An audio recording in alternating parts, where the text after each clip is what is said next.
Тэгээ яг одоо энэ шаардлагуудыг харлаа. Бүх хичээлээ дохооны хэлээр заа гэж байгаа. Харин тийм хэн дохиог байгаа юм бэ? Зааж байгаа мó асуу. Хүүхдүүдээс асуу. Зааж байгаа мó. Тэр мэрийгээ цагаан бичээд тэгээ бид нар чинь хүүхдүүдээс нь нэг удаагийн ингэж байгаа мó. Бага бол ингэж байгаа. Дохооны хэлээр заахгүй байна. Тэгээд ааха. Харин тийм одоо ингэ хүнсч чинь дохоотой байна. Одоо чи энэ банд тэгдэл байна та. Та ингээд манай бас нэг дохоотой байна гэж хэлж байна. Яг яс өмнө дээр дохоотой байгаа үгүй бид нар одоо сурж байгаа учраас мэдэх ёстой. Мэддэг. Дохооны чадвар муу байгаа штэ. Энэ бол үнэн шудраг байна гинэ. Тэр өнтө дохооны хэл сайн муу гэж юм бол одоо манай төгсөгчд мэдж байгаа. Төгсөгч мэдж байгаа. Хуучин яг Оросын сургалтаар явхад дохиог ирээсээ хэрэгэлдэггүй. Дохиог хэрэгэлдэггүй. Зөвхөн ам болон бичгийн хэлээр ярьдаг, амаар ярьдаг юм биш.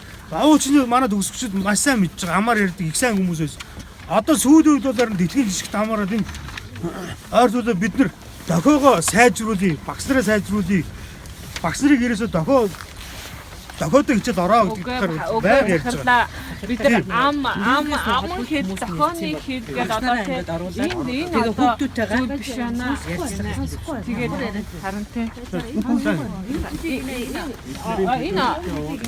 тэ би одоо 10 хэд гэнэ тэгээд хүүхдүүд 12 дугаар анги тэгээд одоо бид нэр ингээд дохооны хэлээр ингээд хичээл эзэмснээр дэлхийн одоо дохооны хэлээр хичээл эзэмсэх хүмүүс маш сайн мундаг одоо амьдрал ахуй одоо нийгэмд маш мундаг одоо үйл ажиллагаатай явж. Гэтэл өнөөдөр бид нар дохооны чиглэлээр хичээлээ аваагүйхэн төлөө бид нийгэмд орж чадахгүй байна. Ганцхан сайн байна уу гэдэг дохоогоор л бид нар энэ бүхнийг илэрхийлээд өөрсдөө илэрхийлэх гэж ядаж байна. Гэтэл яагаад багш нар өөрснөө дохооны хэлийг сайжруулаад дохооны хэлийг маш сайн болъё гэж болдгүй юм бэ? Гэтэл орчуулагч 29 дугаар сургууль ганцхан орчуулагчдаас араа агшил ганцхан. Гэтэл бүхэл тийм том сургууль яагаад ганцхан орчуулагчтайгаа тэгж ярих юм болов?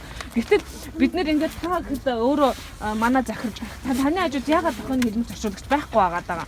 За тэгвэл та надтай дохоогоор энэ асуудыг ярил та. Шууд хацаад ярил та дохоогоор.